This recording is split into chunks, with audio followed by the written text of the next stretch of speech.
Oh, hi there. If you're here, it must be Who time.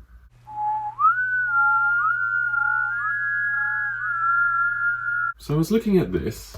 I don't know if you managed to pick this up back in 2014, where they got the fandom to review and rank 50 years worth of Doctor Who stories. It's got this lovely cover, as you can see, with a menagerie of villains and characters on it.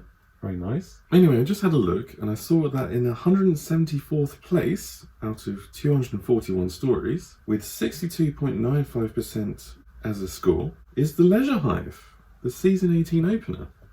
Now to me that seems a bit harsh, so I've decided to come to the aid of it. Here it is, the Leisure Hive, the opener of season 18, featuring the new head of the show, executive producer of John Nathan Turner, his first story of many.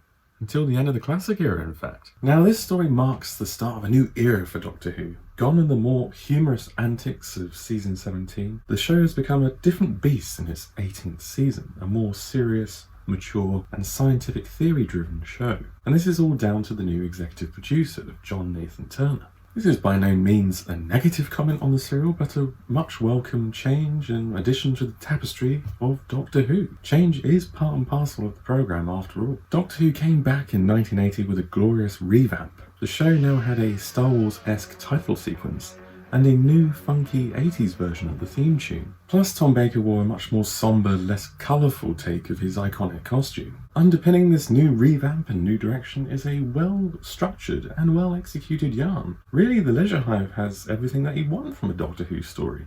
Stimulating plot lines, satisfying twists, clever ideas, plus edge-of-your-seat cliffhangers that rival Death of the Daleks. No, I'm just kidding. Do you remember Death of the Daleks had that one with a checkered floor? Yeah.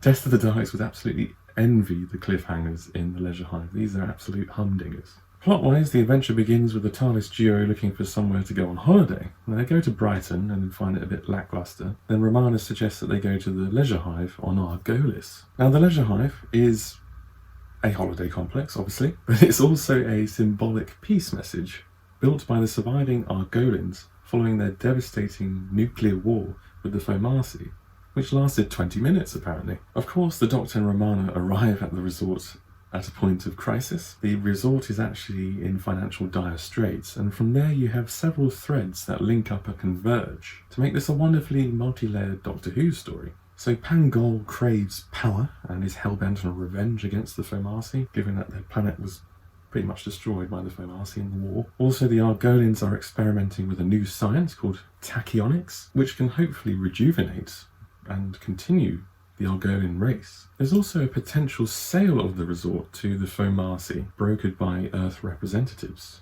On top of that, there's also the presence of some infiltrating Foamasi as well. The Leisure Hive is also lifted up by its great moments, cliffhangers, and plot twist. At the end of part 1, a Foamasi turns on the tachyon generator whilst the Doctor's inside, and it appears on the screen that the Doctor is being torn limb from limb, and his screams merge into the ending credits.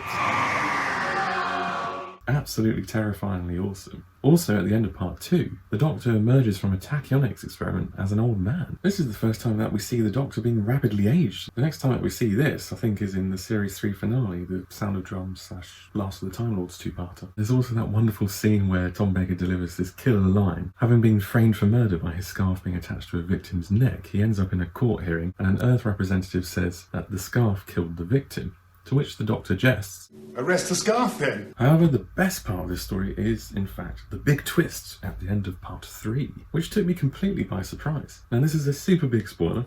If you haven't seen the story, and for some reason you're watching my review, which does say spoilers in the title, this is the biggest spoiler. So go and watch it if you haven't, even though you've already been spoiled quite a few things already. Anyway, spoilers ahead. It turns out that the Earth representatives who have been trying to broker a deal to sell the resort are revealed by the infiltrating government Foamasi agents to be a renegade group of Foamasi known as West Lodge. They have been in disguise the entire time as these Earth representatives, a bit like the Slitheen. They have these skin suits that they pop over themselves and they can take them off. This is a wonderfully unexpected twist that pushes Pangol to seize power and to duplicate himself in the tweaked tachyon machine to raise an army against the Foamasi. Fortunately, the Doctor has done some meddling in that tachyon machine, and Pangol ends up reverted back to a baby. And then this Foamasi returns into the room, making a fabulous entrance.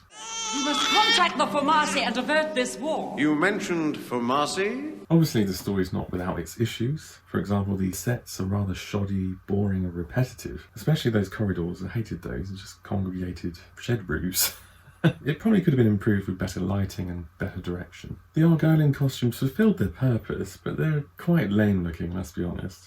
On the plus side, I do enjoy the sort of pod with the seeds that fall out. The story also suffers from an awful opening sequence at the start of part 1 with this never-ending panning shot of Brighton Beach.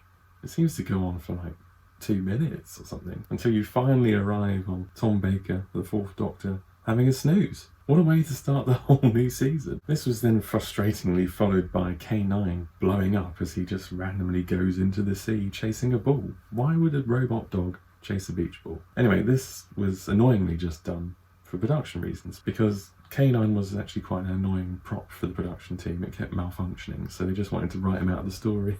These problems aside, the story boasts a fine revamp, plus an entertaining and engaging storyline. The serial also benefits from the good rapport between Tom Baker and Lalla Ward, who I think are married at this point, which would explain the good chemistry. Plus, the Foamasi costumes are rather splendid too, mainly the headpiece, which has the moving eyes. It's very nice.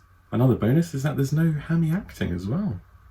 Really, I'm surprised it's not further up people's lists. I don't think it deserves the indifference and negativity that it seemingly receives amongst fandom. If you've watched it before and you don't think much of it, give it a rewatch, and I urge you to give it a reappraisal. I think there's a lot to enjoy here. Well, thanks guys for watching. As usual, don't forget to like and comment and subscribe if you already haven't. Plus, click on that bell for notifications. Also, you can follow me on Twitter. My Twitter handle is @WhoTimeUK. Cheers guys, and I'll see you in the next video.